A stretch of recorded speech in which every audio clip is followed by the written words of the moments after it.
नमस्कार, मैं आचार्य कुलदीप पांडे। आज हम लोग श्रावण मास की शुक्ल पक्ष की पंचमी से संबंधित कुछ चर्चा करने वाले हैं। श्रावण मास की शुक्ल पक्ष की पंचमी का अपना एक विशेष महत्व है। पंचमी सारी अपने आप में श्रेष्ठ होती हैं, लेकिन श्रावण मास की जो पंचमी होती है, इस पंचमी को भगवान शिव के गले में उपस्थित नाग से जोड़ करके नाग पंचमी के नाम से जाना जाता है। जैसा कि आपको विदित है कि सबसे अधिक धन जो किसी के पास होता है वो नागलोक में होता है। अक्सर आपने फिल्मों में और मूवियों में देखा होगा, सिनेमा में, कि जहाँ पर सर्पों का वास होता है, नागों का वास होता है, वहाँ पर मड़ियाँ होती हैं और उन मड़ियों की कोई अपनी कीमत नहीं होती। इसलिए निश्चित मानिए नाग पंचमी भी अपने आप में एक विशेष पंचमी तिथि मानी जाती है। एक प्रश्न उठता है यहाँ पर कि जन्म कुंडली पे जब किसी भी एंगल से चंद्रमा को शनि देखता है, चंद्रमा को शनि देखता है, शनि महाराज की अपनी अपनी दृष्टियां होती हैं और वो अपनी दृष्टियों से जब चंद्रमा को देखता है तो चंद्रमा शीतल है, चंद्रमा दूध के जैसा शीतल है, जल के जैसा पवित्र है। और चंद्रमा में जब शनि महाराज की दृष्टि पड़ती है तो वहां पर वो विष योग बन जाता है।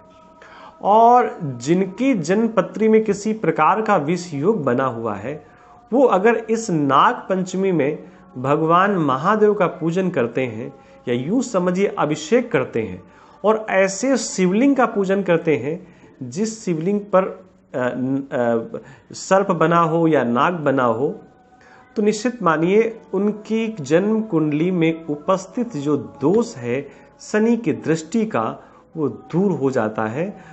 और अगर किसी प्रकार चंद्रमा राहु और केतु से भी ग्रसित है, देखिए जो चंद्रमा है वो मन का कारक भी होता है और जीवन के सारे जो कार्य होते हैं व्यक्ति के मन से निर्धारित होते हैं, नियंत्रित होते हैं।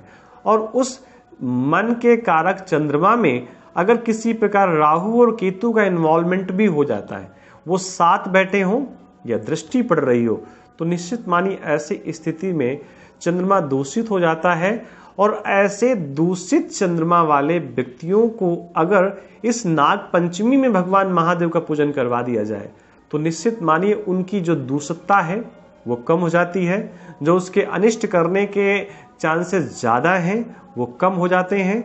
और दोष तो पूर्णतया कभी नष्ट नहीं होता, क्योंकि कोई ग्रह छोड़ करके तो जाएगा नहीं, वो ग्रह बैठा वहीं पे रहेगा। बस फर्क इतना है कि जो वो निगेटिव एनर्जी वहां पर क्रिएट कर रहा होता है, वो निगेटिव एनर्जी क्रिएट ना करके वहां पर पॉजिटिव एनर्जी देना प्रारंभ कर देता है। और नाग पंचमी के लिए बताया गया स्पेशली।